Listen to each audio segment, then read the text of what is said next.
Malaysia mencatat lebih 20,000 kes jenayah cyber yang menyebabkan kerugian RM560 juta.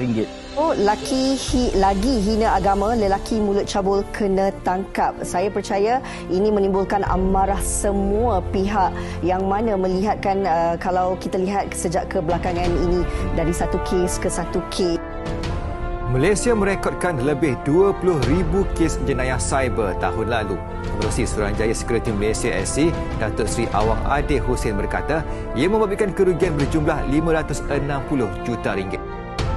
Jadi masyarakat yang celik teknologi kerana ia mampu mengekang jenayah cyber. Seorang lelaki berusia 39 tahun yang disyaki menghina agama Islam di media sosial telah ditahan di sebuah rumah di Puchong.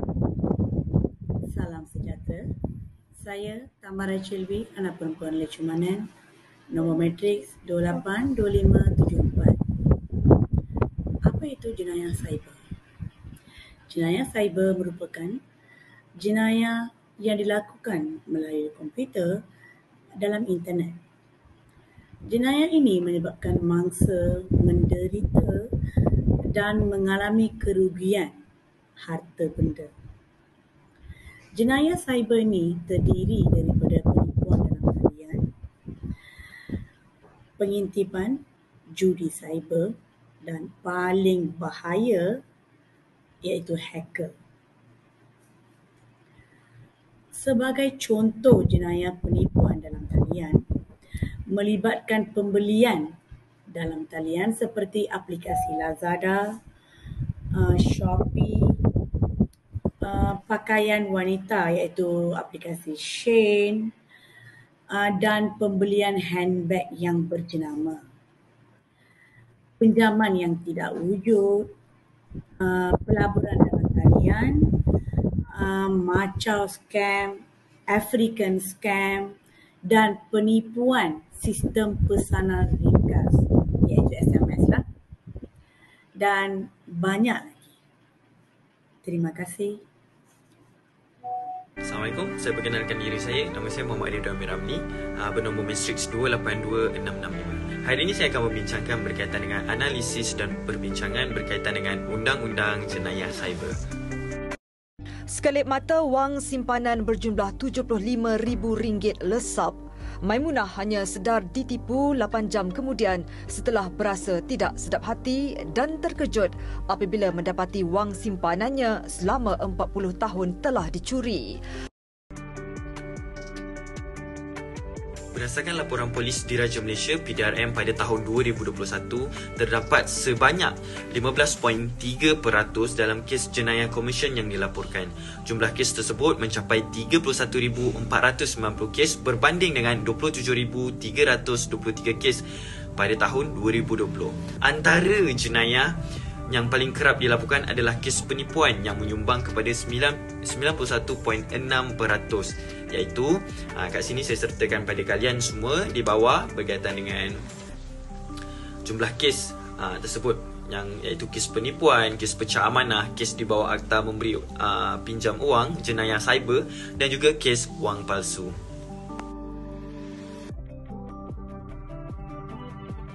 Saya sertakan pada kalian statistik penurunan kes. Statistik menunjuk bahawa bilangan kes jenayah komersial mengalami penurunan dari Januari hingga Disember 2022 dengan catatan sebanyak 30,536 kes berbanding dengan 31,490 kes pada tahun 2021. Maklumat ini saya mendapati daripada Pengarah Jabatan Siasatan Jenayah Komersial Bukit Aman, JSJK Bukit Aman, Datuk Muhammad Kamaruddin bin Muhammadin. Beliau juga mengumumkan penurunan kes penipuan dalam talian dalam tempoh Januari hingga Disember 2022. Terdapat penurunan sebanyak 20,041 kes berbanding dengan 20,701 kes dalam tempoh yang sama pada tahun 2021.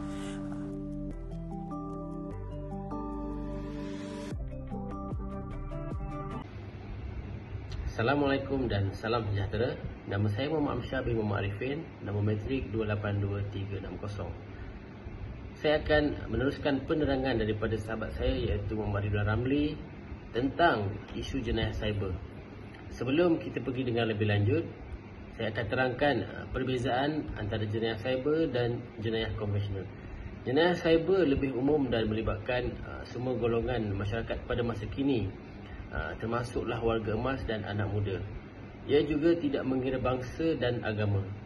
Jenayah cyber ini dilakukan hanya melalui hujung jari saja dan boleh terjadi di mana-mana tempat, tidak kira di mana kita berada. Biasanya jenayah cyber ini dilakukan melalui panggilan telefon kerana ia lebih mudah dilakukan. Media sosial, Facebook, Instagram dan juga Telegram merupakan contoh platform yang digunakan oleh penjenayah cyber. Kita pergi pula kepada jenayah konvensional. Jenayah konvensional pula melibatkan golongan yang berprofil tinggi atau individu yang tertentu saja. Gaya hidup seperti penggunaan kereta mewah dan tempat tinggal mewah menyebabkan seseorang mudah terdedah dan menjadi mangsa jenayah konvensional ini. Jenayah ini memerlukan perancangan yang lebih teliti kerana dilakukan secara fizikal dan ianya lebih berbahaya. Kita pergi dengan lebih lanjut dan lebih mendalam tentang isu jenayah cyber. Jenayah cyber juga dikenali sebagai bully cyber. Penggunaan media sosial dan juga aplikasi telefon pintar menjadi salah satu platform terkini jenayah cyber dilakukan. Ini kerana terdapat pelbagai aplikasi yang baru telah wujud di dalam aplikasi telefon pintar kita. Jadi kita hanya perlu muat turun dan muat naik aplikasi-aplikasi yang kita mahu di dalam telefon pintar kita. Saya akan bagi satu contoh tentang jenayah cyber. Kita mempunyai kemudahan untuk melayari apa-apa laman web di telefon pintar kita, tetapi melayari laman web lucah adalah salah satu jenayah cyber. Seperti yang kita lihat di dalam keratan akhbar dan juga di media sosial, jenayah cyber di Malaysia semakin meningkat dan ini sangat membimbangkan kita. Jadi saya berharap semua pihak seperti PDRM dan juga pihak Kementerian Komunikasi dan Digital berkaitan perlu memainkan peranan untuk menguatkuasakan undang-undang. Ibu bapa juga perlu memainkan peranan agar anak-anak mereka terhindar daripada jenayah cyber ini. Sekian, terima kasih. Assalamualaikum dan salam sejahtera. Nama saya Muhammad Saiful bin Jaafar. Nombor ID saya 282263. Okey, untuk tugasan kali ini saya akan membentangkan tentang akta-akta yang digunakan dalam isu jenayah cyber ini. Okey, akta yang pertama ialah Akta Jenayah Komputer 1997. Akta ni digubal bagi memberikan kuasa kepada pihak-pihak tertentu untuk membuat siasatan, mendakwa dan menangkap sesiapa yang terlibat dengan jenayah komputer ni. Sebagai contohnya, seorang mangsa ni akan membuat laporan pada polis dan seterusnya polis akan mula membuka kertas siasatan dan di atas siasatan ini polis akan mula operasi untuk mendakwa dan menangkap penjenayah tersebut. Akta ini merangkumi pelbagai kesalahan atas talian. Contohnya akses tanpa kebenaran, memasukkan identiti, memusnahkan data dan juga membuat maklumat palsu, menghasut semua orang secara atas talian untuk mengenai berita-berita yang tidak benar. So apa benda yang kesalahan-kesalahan yang melibatkan komputer dan juga kesalahan yang dilakukan secara atas talian, akta-akta ini ataupun undang-undang yang terpakai untuk mendakwa mereka yang terlibat.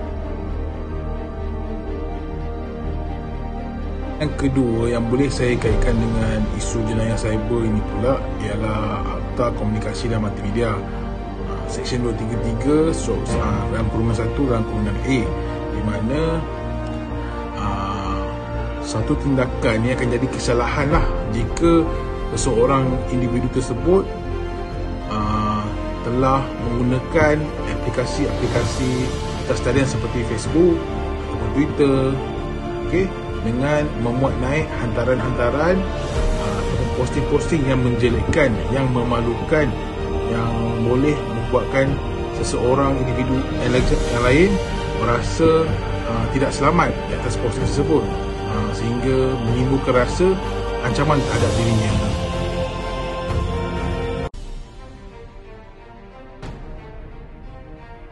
Kes yang boleh kita kaitkan dengan Akta Seksyen 233/1 Akta Komunikasi dan Multimedia ni ialah kes yang paling top sekali pada tahun 2016, iaitu kes Fahmi Reza dan Datuk Seri Najib Razak, iaitu bekas Perdana Menteri kita dahulu.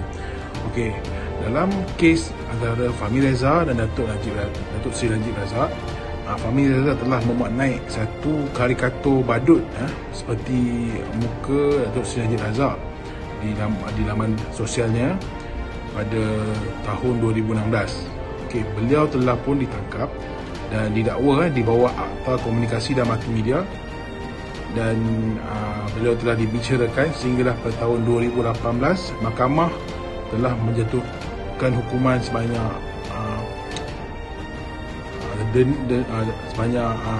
penjara selama sebulan dan juga denda RM30,000. Okey, di sini kita dapat lihat bagaimana Akta Komunikasi dan Multimedia ni melindungi individu-individu daripada terus menjadi mangsa di dalam media sosial. Assalamualaikum warahmatullahi wabarakatuh. Nama saya Ahmad Syarifuddin bin Yusuf. Nombor metrik 282120. Okey, subjek pada kali ini saya telah ditugaskan untuk membuat, iaitu Undang-Undang Jenayah Cyber. Okey, apa itu Undang-Undang Jenayah Cyber? Kita masuk pada pengenalan, iaitu di mana jenayah cyber dalam era digital yang semakin maju ini telah menjadi satu fenomena yang mendapat perhatian di seluruh dunia.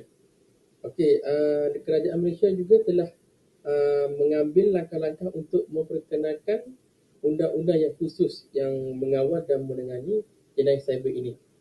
Okey, mengikut Akta 588, iaitu jenayah cyber di mana melaksanakan jenayah cyber di Malaysia.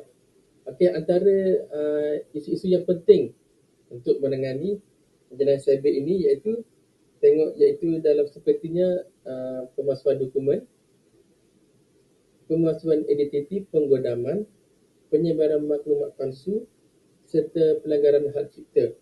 Itu adalah satu jenayah cyber yang telah dilakukan dalam Malaysia. Okay, seterusnya kita tengok salah satu bentuk jenayah cyber yang berleluasa adalah penipuan dalam talian. Seperti contoh iaitu laman web palsu, email palsu atau aplikasi palsu dengan niat untuk memperdaya mangsa daripada mencuri maklumat peribadi atau kewangan. Okey, di mana seseorang itu digunakan secara tidak sah untuk tujuan penipuan atau aktiviti jenayah. Okey, seterusnya penggodaman. Penggodaman ini bermaksud satu ancaman yang semakin meningkat di dunia digital. Antara yang melibatkan pemalsuan tanpa kebenaran dalam sistem komputer, rangkaian laman web atau orang lain yang mencuri maklumat atau merosakkan data. Ia bahkan boleh melakukan satu sabotaj, iaitu maklumat palsu atau berbahaya juga untuk keprihatinan. Okey, ia juga boleh menyebabkan maklumat palsu itu secara fitnah, tidak benar atau berbahaya disebabkan ke seluruh dunia. Okey, jadi itu saja pembentangan saya pada kali ini. Sekian, terima kasih. Ending ya. Assalamualaikum dan salam sejahtera. Saya Muhammad Lutfi Zahid bin Abdul Rahman, nombor matriks 282309. Saya akan menerangkan tentang langkah mengatasi jenayah cyber. 1. Kesedaran awam. Kesedaran awam dapat membantu orang ramai memahami bahaya yang dihadapi apabila menggunakan internet dan teknologi jika tidak berhati-hati. Nombor 2. Perlindungan peribadi. Terdapat beberapa langkah yang boleh diambil untuk melindungi diri daripada jenayah cyber, seperti menukar kata laluan secara berkala, memastikan kepolisian keamanan sentiasa dikemaskini dan memastikan peranti peribadi dan rangkaian internet tidak terdedah kepada ancaman jenayah cyber. 3. Pendidikan latihan. Institusi pendidikan tinggi dan sekolah perlu menyediakan kursus dan latihan yang mencukupi topik-topik berkaitan keselamatan cyber dan bagaimana mengatasi jenayah cyber. Polisi dan undang-undang. Undang-undang yang berkaitan jenayah cyber harus sentiasa dikemaskini agar ia berkesan dalam menangani isu ini. Kerajaan harus memastikan bahawa undang-undang tersebut mematuhi keperluan semasa. 5. Kerjasama antarabangsa. Kerajaan perlu bekerjasama dengan negara-negara lain dalam usaha melawan jenayah cyber. Nombor 6. Penyelidikan dan pemantauan. Agensi keselamatan perlu memantau dan menyiasat setiap aktiviti jenayah cyber yang dilakukan. Mereka perlu mempunyai kemahiran dan alat yang sesuai untuk menangani pelaku jenayah cyber. 7. Analisis data. Agensi keselamatan perlu memantau aktiviti dalam talian dan menganalisis data untuk mengesan pola dan trend dalam jenayah cyber. 8. Perlindungan sistem yang merupakan satu kaedah berkesan untuk melindungi sistem anda daripada serangan jenayah cyber. Ini boleh dilakukan dengan mengesan, mencegah dan memantau serangan dengan menggunakan perisian keselamatan yang terkini. 9. Pelaporan orang ramai perlu melaporkan sebarang aktiviti jenayah cyber yang mereka saksikan kepada pihak berkuasa yang berkenaan. Proses pelaporan boleh dilakukan secara talian atau melalui telefon. 10. Penyediaan sokongan. Apabila seorang menjadi mangsa jenayah cyber, mereka boleh mengalami kesan psikologi. Oleh itu, penyediaan sokongan adalah penting untuk membantu mangsa mengatasi kesan negatif jenayah cyber. Kesimpulannya, dengan mengambil langkah-langkah ini, kita dapat melindungi diri kita daripada ancaman jenayah cyber dan menjadikan dunia cyber yang lebih selamat. Oleh itu, penting untuk semua pihak untuk bekerjasama dalam usaha memerangi jenayah cyber dan memastikan keselamatan cyber yang lebih baik untuk semua. Sekian, terima kasih.